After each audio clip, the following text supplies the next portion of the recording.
Okay, guys, look, these are the enemy. Make no mistake about it. If you see one behind you, block it.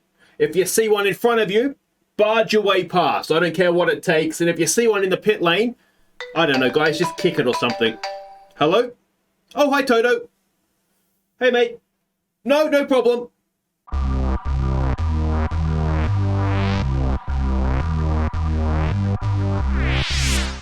Hey guys, I'm Aussie Villain and welcome back to Kicking Haas. Today we have the Hungarian Grand Prix, the last race before the summer break. And, well, we're looking for more big points to extend that gap a little bit more out to Mercedes as... well, it'll make it a little bit easier to make the decision about looking to next year's car after the summer break. The bigger the gap is we can have here, of course.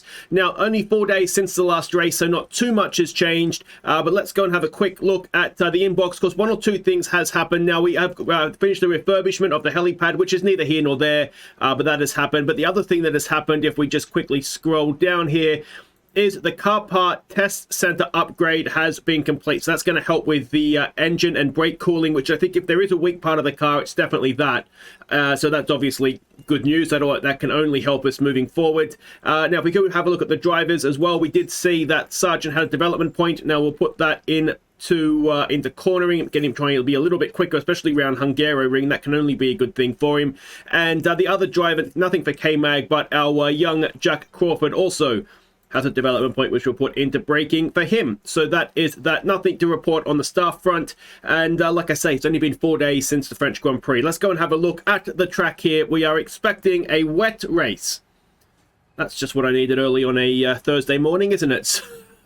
So there we go, circuit info. Now we can see the sectors there for qualifying: red sector 1, blue sector 2, yellow sector 3. It's a slow track, isn't it? It's not flowing by any stretch of the imagination. Though I've got to say, in real life, does usually put up a good Grand Prix. We can see everything there. Time considerations: a 22-second pit stop. So note for self, and with wet racing predicted, it's probably not going to matter what the expected strategy is, because that is going to change, isn't it? We can see there the tyre considerations, about 0.5 of a second between the hard and the soft. So again, we'll try and remember that if we need to. But again, if it's going to be wet, all bets are off, aren't they? K-Mag last year came in 5th. If we scroll down, we had Sargeant 2 laps down. So maybe not a race for Sargeant to remember fondly last year. That reeks of me doing something wrong, though, doesn't it? 2 laps. I don't think he's that bad. But anyway, let's have a look at our performance targets here. We are expected to reach Q3. So therefore, we would be expected to do the other 2 things as well. So that's fine. Fastest lap, but final position of top 12. I think we can do that. And finishing position, if we get in, we'll start a new streak now of having both cars in the top 14 for 3 races. So that's... it just eliminates DNFs, really, doesn't it? You would like to think we'll be able to do that on a normal race. And qualifying, we need 1 car in the top 14 for 2 more races, and that'll be a nice 800 grand in the bank for us. So, all that being said, let's head off to the Hungaroring, and looks like we're packing a raincoat, because Friday and Sunday, sorry, are going to be wet.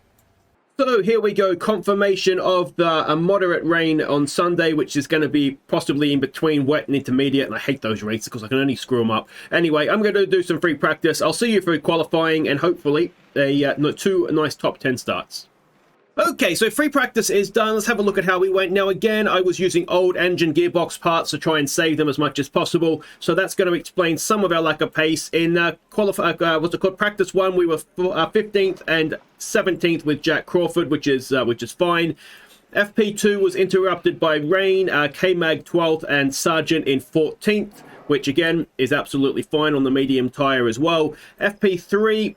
If we go down here, again, worn parts that are getting obviously more worn the further we go. Now, Logan Sargeant actually had a bit of a crash in this one, destroyed a front wing, but 14th and 15th is still, I think, absolutely fine. We'll put in the stronger engine parts now, and we've seen before that usually anything up to a second or so that'll gain us. So let's hope that that's the case here again. Again, I'm not expecting to be any problem to get into qualifying 2 here. We'll just revert back. We were trying some setup stuff with Magnussen, which didn't really work.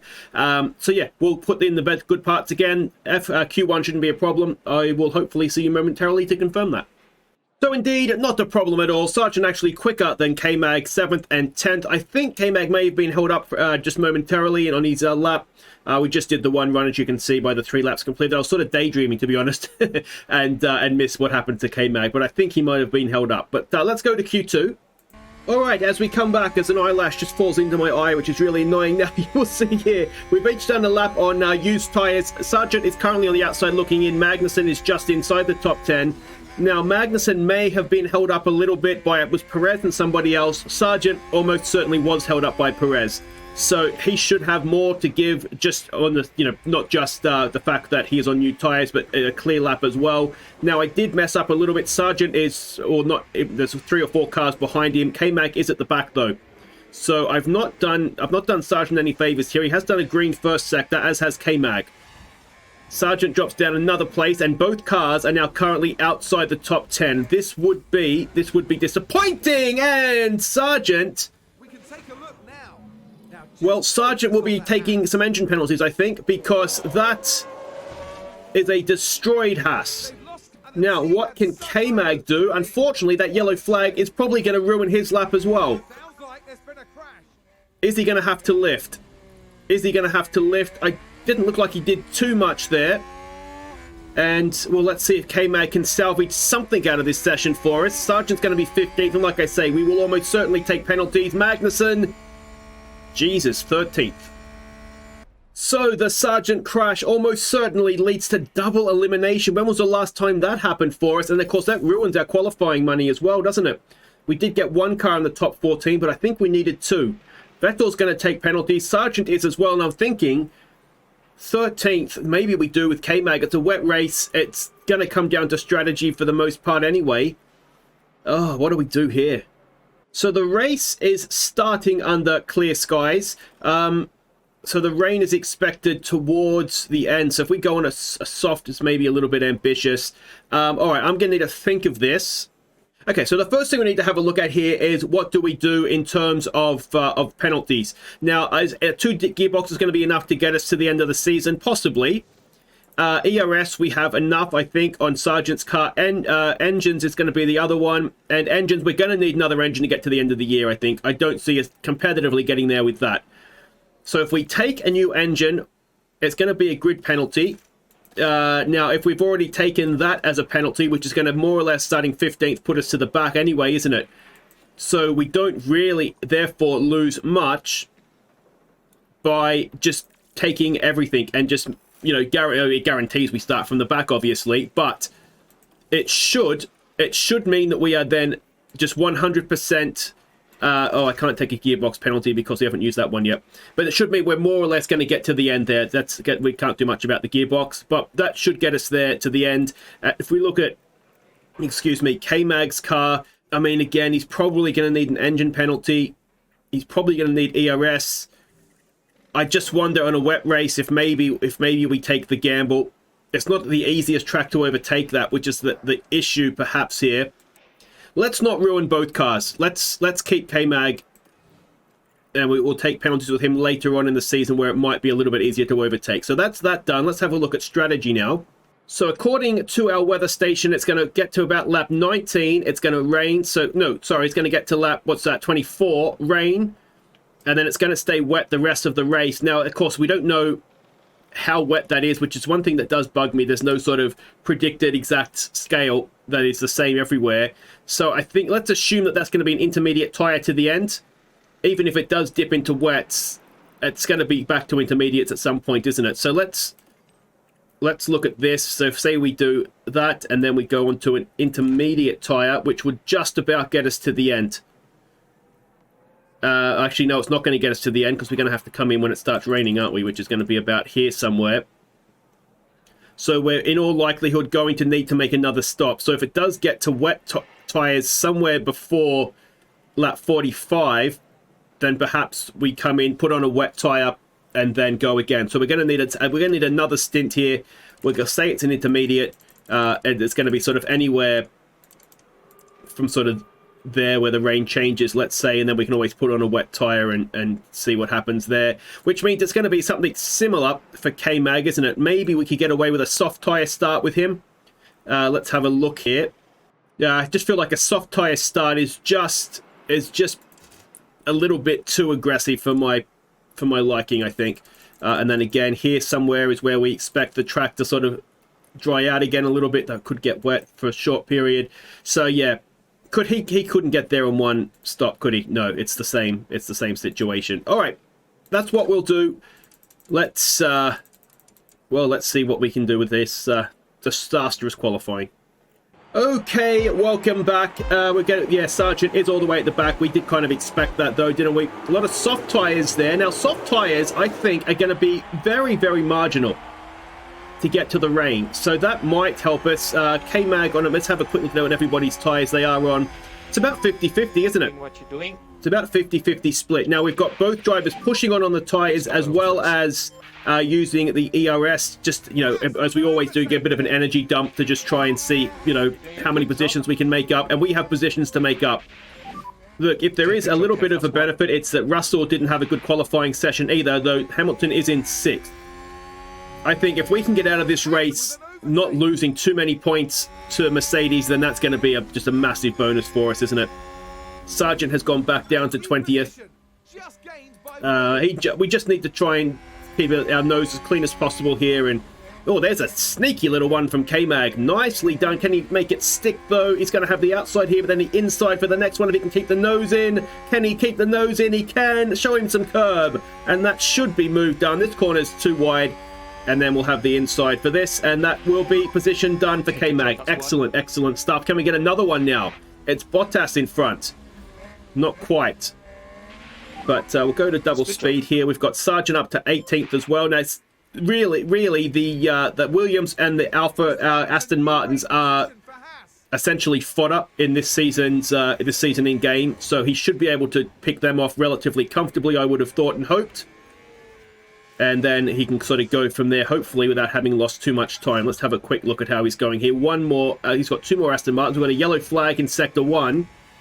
And it looks as though there may have been a Vettel incident, or perhaps more likely a Tsunoda incident. Oh, he's done it. He's done a K-Mag. Sticks it up the inside of the chicane. And job done there for Sargeant. Excellent, excellent work. He's up to 16th. One more to go in terms of Aston Martins. But he is still keeping pace, and we can see, and we could just see in front of us there that K-Mag was right on the back of Bottas, and he's managed to get a move down there as well, up to 11th. So good early start for the Haas's here. We are cruising through the field, which we need to do because we're a faster car than we qualified.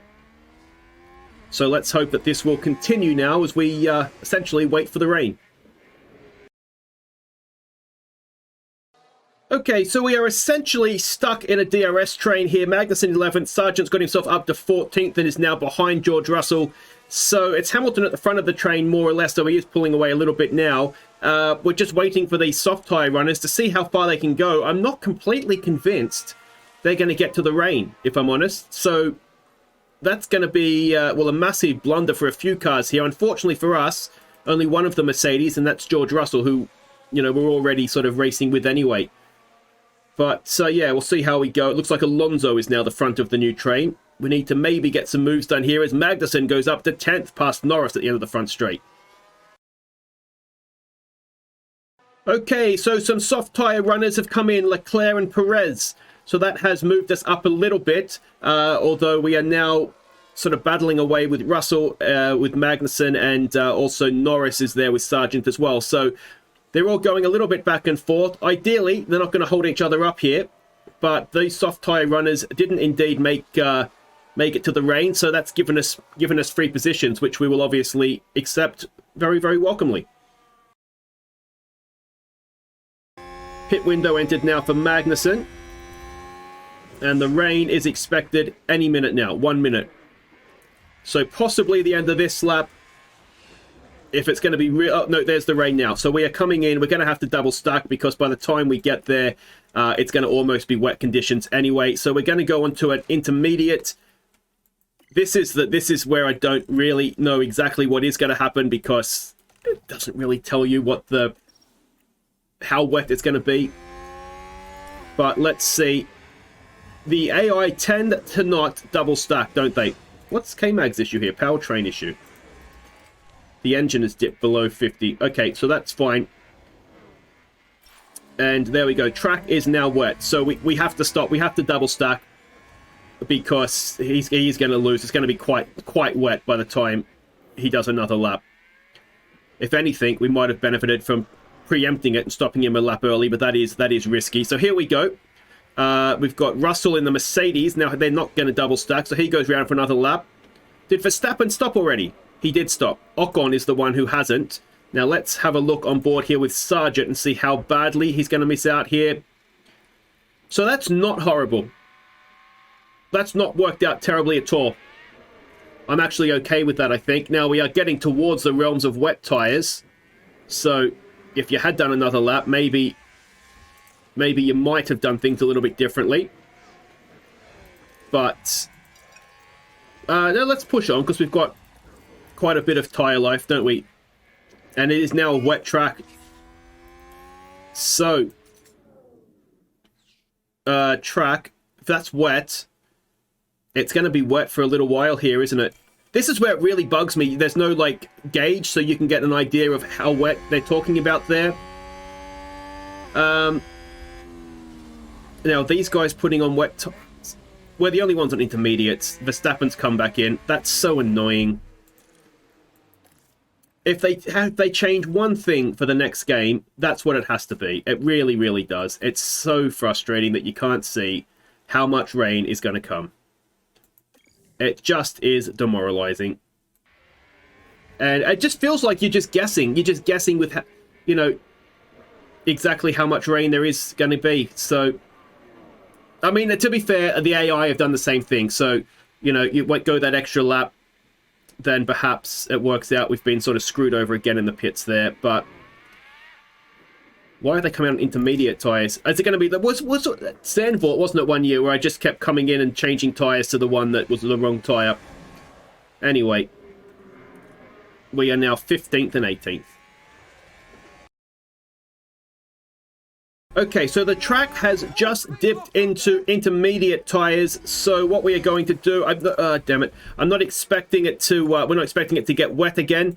Certainly to wet tyre levels, maybe briefly. So we're gonna come in, we're gonna stop both cars on this lap, and hopefully this time it's not going to be a wasted stop. But there are, you can see some of the leaders are coming in as well. So if we go and have a look at tyres, Verstappen's already on the intermediate. So we'll follow Red Bull. They led us astray last time, but we'll see what we can do here. And there should be a big enough gap back to Sargeant to just about get away with this, I think. He shouldn't have to actually wait too long. And then this should, on lap 39, get us through to the end of the race. But we'll have to obviously see. Yeah, perfect. No waiting at all. And yeah, we'll see. We'll back up to 11th and 12th before that. Hopefully, we can make a little bit of time up here. And we should be comfortably, if we back that off a little bit, be able to get through to the end here now. So we are very, very much in no man's land with both our cars. They're not a mile apart on the track, as you can see, but it's a 12-second gap. Vettel and Albon, they're still going around on the wets. I presume they're waiting. There is another shower of rain expected that could put the track back up to wet. I'm assuming that's what they're waiting for, but I don't see that working out for them. So we should be moving up 2 more spots. So potentially that's 9th and 10th. But we're so far back of everybody else that I just...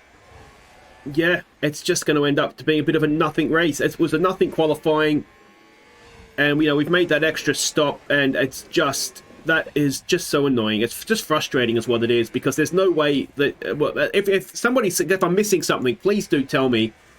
But there is, what I can see, there is no way here to see exactly how wet that is. You know, is that 2 mils of water or is that 6 mils of water? You wouldn't know. So there we go.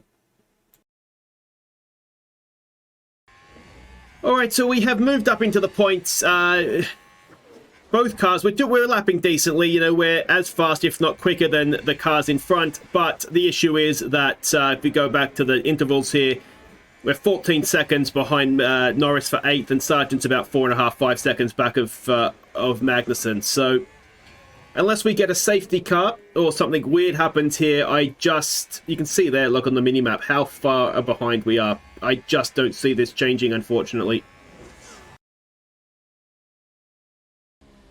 Alright, so the track conditions have changed to wet. Now, we're just near the pit lane here. That wasn't necessarily unexpected. You can see it's not supposed to be wet for long. So I think we stick it out on the wet tyre here. But this potentially is going to hurt us. Well, certainly Sargeant more so than Magnussen, because Sargeant's adaptability, as we know, is not as good. And he does have Alonso behind him. So I'm a little bit concerned, but hopefully it's just going to be a momentary wet track, and then we'll sort of come back down into sort of more favourable conditions for the intermediate tyre. But yeah, we'll see. The poor Alpha Tauris, the two of them, they've well, I think they're a lap down now, to be honest. And we've just got to be a little bit careful here, because I think Sainz is coming up behind Sargeant, about to put him a lap down. Which would be obviously disappointing. There he is there. Yeah, I mean, it was 22 seconds, wasn't it, roughly, for a pit stop? You move us forward 22 seconds. Maybe it's not that much of a difference. Maybe we're looking at 7th and 8th instead, but... Oh, and Sargeant has just lost out to Alonso, which is extra frustrating. Let's push these tyres on a bit. They're going to get to the end at this point. The track has dipped back into good conditions for us, and it looks as though we've been lapped as well, have we, by Ricciardo, who's up in 4th. So we are well and truly slipping back through. Now there's Alonso there. Now let's hope we can go and get him back. And I kind of want to try and keep K-Mag on the front, on the lead lap if I can.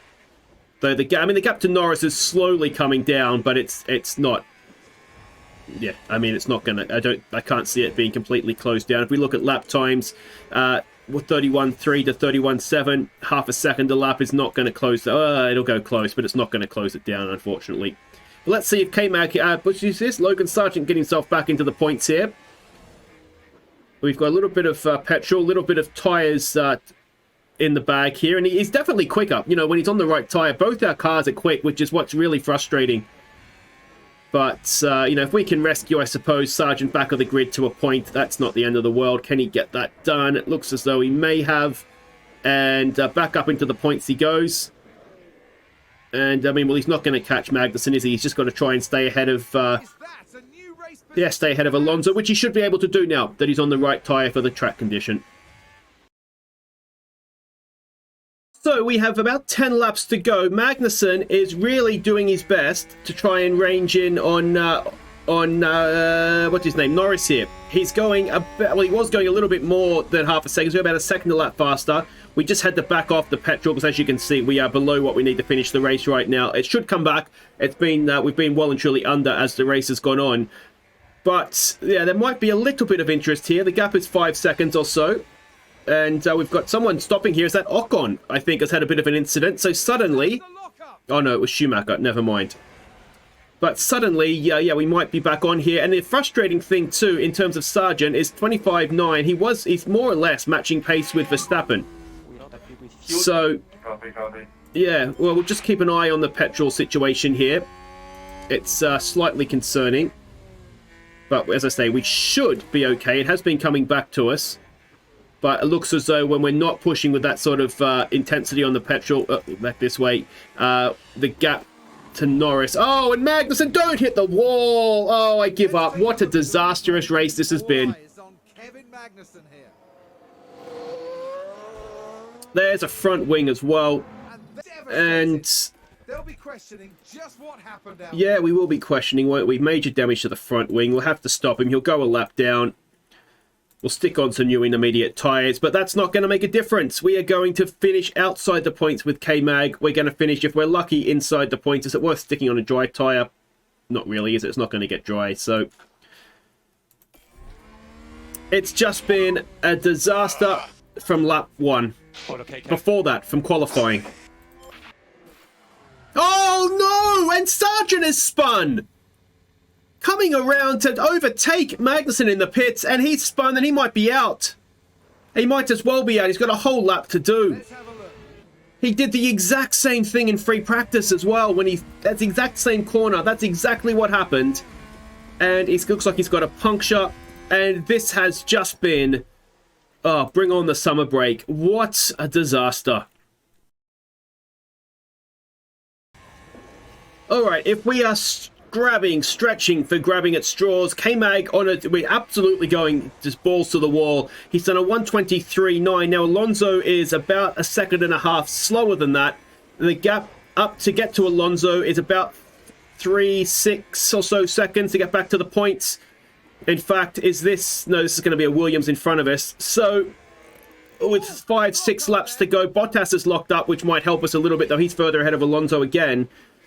Is there a chance K-Mag could race his way back to a point here? We don't deserve it, to be honest, but you never know. Let's have a look what these last lap time was. A 1:23.9 again. Alonso, again, is about... What's that? 2.25 seconds. The low fuel range is coming back. It's almost back to where we need it to be. So I'm not worried about that at all. I'd love a little bit of extra battery. But let's stay on board till the end here. It's been an absolute disaster. The whole episode has been a disaster. Hamilton's up there in 4th as well, so it's going to be a decent points haul for Mercedes. Hopefully Russell will stay outside the points at least. I ended up retiring Sargeant's car. We ran out of front wings, so we didn't have a replacement part to put on there. And, you know, you don't expect to destroy 4 sets of front wings around a track like this. Street circuit, we always have a little bit extra, but... Yeah, I didn't expect to be destroying 4 of them over the course of a weekend, so we've run out. But anyway, we are still closing the gap here to Russell. Now, Russell, of course, is not a point, though I would imagine he would be pretty keen to keep us behind him to make sure that we don't get to a point. Petrol is now back in the positive range, so that is good. If we can get it up to maybe +1, maybe we can have another quick go.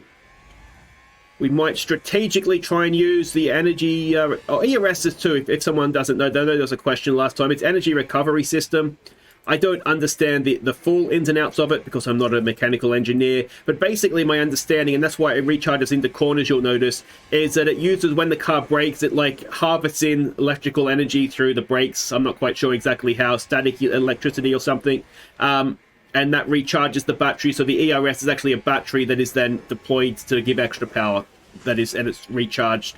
As we do get George Russell there. So yeah, that's sort of, I think, a basic... If someone has a better explanation of it that does know better than I do, then by all means, leave it in the comments. But yeah, my understanding of it, that it's energy recovery system is what ERS stands for, and that's what it is. It's energy recovered from, I think, something to do with the power, the power from braking, static electricity from braking. So yeah, I probably just sound like a complete idiot, and that is because I don't fully understand. 2 laps to go here though. Let's get away from my idiocy and have a look here. We can see the points. We can see the points. Tires are overheating. K-Mag, we don't care, mate. Stop your complaining. Go and get me a point. We should have had 9th. I mean, absolutely nailed on in the bag, and it's not quite happened. Alonso is clearly struggling a lot here. We're about to start the last lap. Now, we need a bit of a miracle to get the points here, but we are catching very, very quickly indeed. Let's just go back onto balance, and let's see if we can get any sort of move done down the front straight here. ERS battery is empty, so that's not going to do us much good. We might as well run out of petrol at this rate because, you know, I'd rather run out of petrol and you know, at least have a chance of a point. It doesn't look like it's going to happen for us, though, does it? Can Leclerc and Alonso take each other out? We might be able to get... let's go and overtake now. Got a little bit of battery. See if we can get a bit of a surprise move done. We can, I think. We're back into low fuel range. That should... I mean, we can't do anything about it now. Can K-Mag go and get something done? On the last corner, the battery's empty. We've still got tyre advantage. Can he do something? Anything, K-Mag? I don't think it's going to happen. I don't think it's going to happen. Use up the petrol, mate. You've got 1.6 kilos to get through the last corner. It should be fine. And we're going to finish 11th. What a disaster. So no one to blame but our drivers, because that should have been a much, much clearer. Gasly finishes on the podium in the end, so good on him. You know, we've made extra pit stops as well and finished a lap down. We beat a Red Bull, that's something, but yeah, 12 points for Hamilton and Mercedes. That is going to hurt us a lot. And Magnussen stays 4th, as perhaps unsurprisingly, Sargeant drops down to 10th. And in the constructors, well, 12 points are chunked out of our lead. Alfa Romeo has got 19 points out of that one as well. So we do have one upgrade still to come, the front wing and the underfloor, and then I think that's going to have to do us, and then we can look to move towards next season. But very, very disappointing race from start to finish, that one. If you've enjoyed it, though, for some reason, make sure you hit thumbs up. If you've enjoyed watching me try my very best not to swear. You'll see you next time after the summer break. We're in Belgium, and well, it can't be any worse than that, can it? So it can only be better. Take care.